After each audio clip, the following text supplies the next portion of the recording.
Cuando partimos este recorrido, y una vez definido lo que entendíamos por aprendizaje, comenzamos a revisar las distintas perspectivas que trataban de explicar este proceso. Iniciamos el recorrido hablando sobre las teorías conductuales, que fueron las primeras aproximaciones explicativas para entender la adquisición de aprendizajes. Estas teorías se centraban básicamente en la conducta observable y en el proceso de asociación entre estímulos y respuestas que desarrollaba un organismo, siempre dando principal énfasis a los factores ambientales como explicaciones del proceso de aprendizaje. Luego, estos desarrollos teóricos comenzaron a ser bastante criticados por los teóricos de la época y se les tildó de simplistas y reduccionistas, poniéndose en tela de juicio también la mirada ética en sus estudios. En este contexto, Albert Bandura desarrolla la teoría del aprendizaje observacional y posteriormente la teoría cognitivo-social. Este autor fue considerado neoconductista porque incorporó a la observación de la conducta variables intervinientes como procesos psicológicos intermedios. Además, desarrolló el concepto de la autoeficacia, constructo fundamental para entender la predisposición hacia el aprendizaje. Con los desarrollos teóricos de Bandura se da el puntapié y comienza una transición en la que la incorporación de los procesos psicológicos empieza a ser fundamental. Así surgen las teorías cognitivistas del aprendizaje. Estas teorías hacen una inclusión progresiva de variables intervinientes a los modelos conductistas, favoreciendo un cambio de paradigma que pasó a llamarse la revolución cognitiva. Estas teorías cognitivas unen los conocimientos provenientes del conductismo junto con las teorías o planteamientos del procesamiento de la información y trata de explicar cómo se aprenden determinadas conductas. Así se enfocan en determinados procesos mentales que desarrollan las personas para lograr aprendizajes, como la percepción, la atención, la memoria, entre otros. En estas explicaciones utilizan la metáfora computacional, es decir, entienden a los seres humanos como procesadores de información y que funcionan de la misma manera que un computador. En la actualidad, la mayoría de los investigadores del aprendizaje han adoptado una perspectiva más enfocada en los aprendices o en el sujeto que aprende. En lugar de hablar acerca de cómo se adquiere el conocimiento, hablan de cómo éste se construye.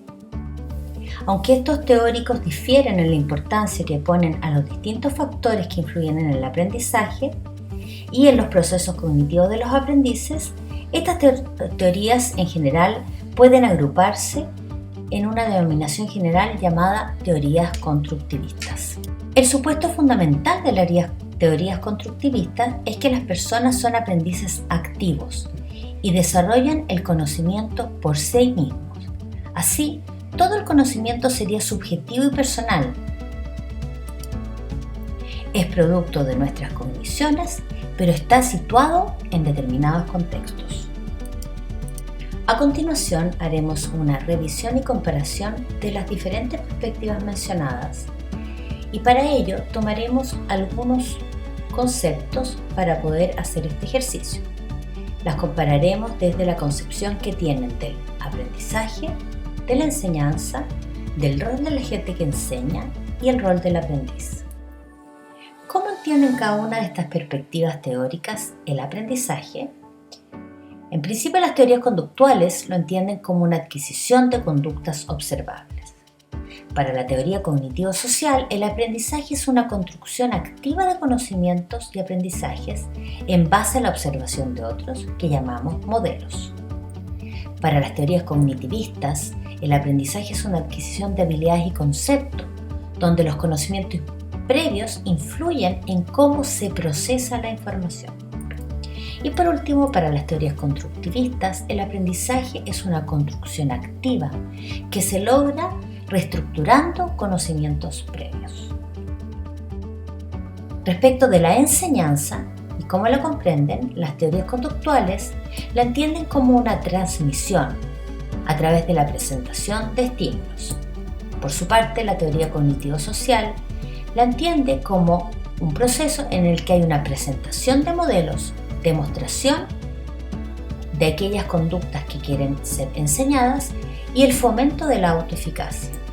Por su parte, las teorías cognitivistas comprenden la enseñanza como un proceso de transmisión y guía hacia conocimientos más precisos y la estimulación de los diferentes procesos cognitivos que intervienen en el aprendizaje de manera de hacerlos eficientes.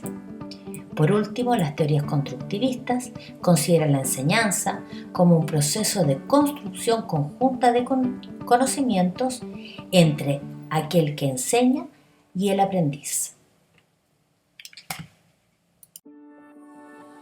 Respecto del rol del que enseña o agente socializador, las teorías conductuales consideran que este es más bien un administrador, supervisor y corrector de respuestas erróneas. Administra los estímulos necesarios para que sean producidas o elicitadas las respuestas que se esperan. En la teoría cognitivo-social, el que enseña juega un rol de facilitador y motivador, actuando como modelo a replicar. En las teorías cognitivistas, el que enseña tiene un rol en el que modela las estrategias eficaces para lograr los aprendizajes y corrige las ideas que son erróneas. En cambio, las teorías constructivistas, el rol del agente socializador es de facilitador, guía y coparticipante. Otorga así experiencias para que el aprendiz pueda descubrir aquello que está en proceso de aprendizaje y logre un aprendizaje significativo.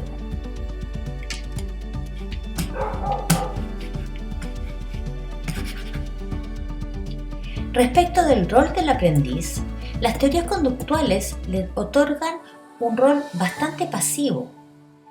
Consideran que hay una recepción pasiva de la información. El aprendiz sigue instrucciones y es totalmente reactivo a los estímulos. En la teoría cognitivo-social, por su parte, el aprendiz es un participante social activo. Hay una construcción conjunta con otros y consigo mismo. Las teorías cognitivistas consideran al aprendiz como un procesador activo de información que utiliza estrategias para el aprendizaje, organizando y reorganizando la información recibida para luego evocarla y reproducirla.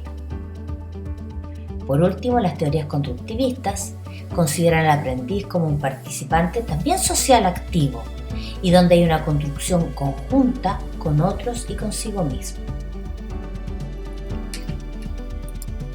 Para finalizar, cabe preguntarnos si es posible integrar esta diversidad de perspectivas teóricas que hemos revisado a lo largo del curso. ¿Será posible integrarlas de manera de crear entornos de aprendizajes productivos para los diferentes tipos de individuos, alumnos y aprendices a los cuales nos enfrentamos? Por ejemplo, la teoría conductual nos puede ayudar a entender el papel de los estímulos que son necesarios que estén presentes para preparar el terreno para el aprendizaje de ciertas conductas. Por otra parte, nos puede mostrar el papel que tienen las consecuencias de la conducta en la incorporación y mantención de ciertos aprendizajes. Sin embargo, la vida y los seres humanos no solo somos conductas, también hay otros procesos mentales que es necesario desarrollar de orden superior, como el lenguaje y el pensamiento. Y en este punto, las teorías cognitivas con el procesamiento de la información, incluyendo procesos psicológicos como la atención, la memoria, la percepción, puede darnos importantes herramientas.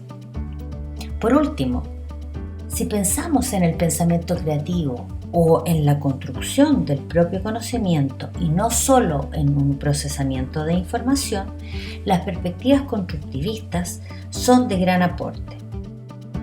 Finalmente, la teoría cognitivo-social nos es útil para destacar el papel que tiene la autoeficacia, la autodirección y la interacción con otros en los procesos de aprendizaje.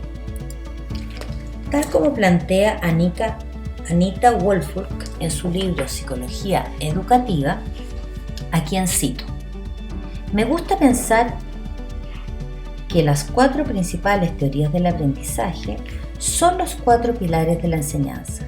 Los estudiantes deben entender primero y dar sentido al material. Ahí aparece el constructivismo. Luego tienen que recordar lo que acaban de entender. Aquí nos aporta la teoría cognitiva y del procesamiento de información.